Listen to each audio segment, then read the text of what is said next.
喺2000多年前，有一位天使同瑪利亞講：瑪利亞，你將會生一個 BB， 而呢一個 BB 你要改名為耶穌。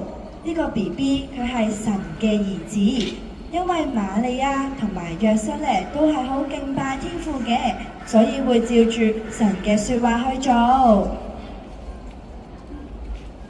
瑪利亞，你將要生一個 BB， 仲要幫個 BB 改名叫做耶穌。好啦，我知道啦。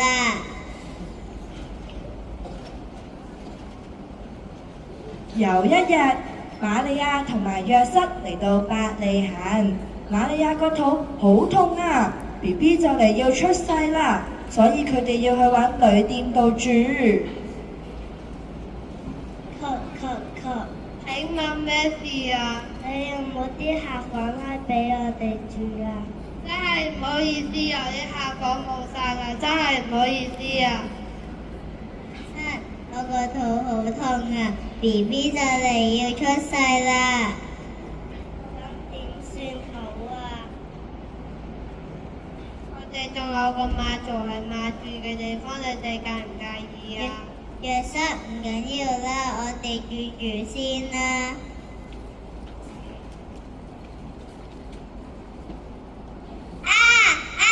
好痛啊！呢個時候，瑪利亞個肚好痛啊 ，BB 就嚟要出世啦。BB 就嚟出世啦！原來耶穌就係喺馬槽度降生嘅。天使向牧羊人講大喜嘅訊息。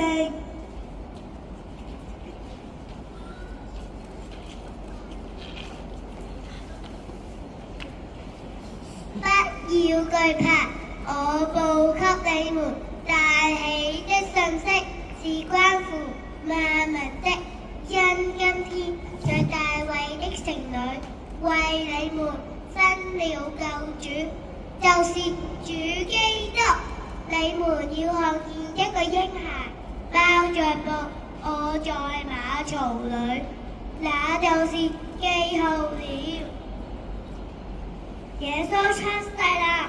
牧羊人，你哋去耶穌啦，仲要同其他人講耶穌剛剛降生啦。我哋去伯利恆睇下啦。咦，嗰個就係耶穌啦！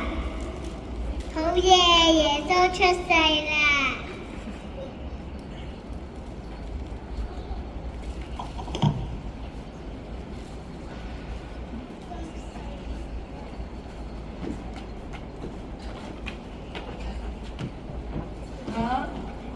東方博士咧就喺天空上面見到粒好大粒嘅星星喎，所以就去伯利恆度睇下發生乜嘢事啦。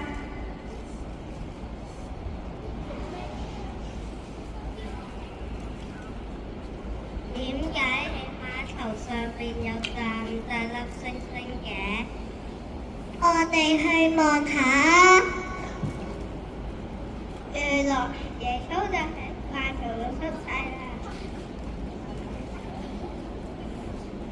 博士帶住黃金、乳香同埋沒藥，將啲禮物送俾耶穌，然後朝拜耶穌。耶穌就係喺呢一個普天同慶嘅日子度降生㗎啦。自此之後，每一年嘅聖誕節，我哋都會紀念耶穌為我哋降生。多謝。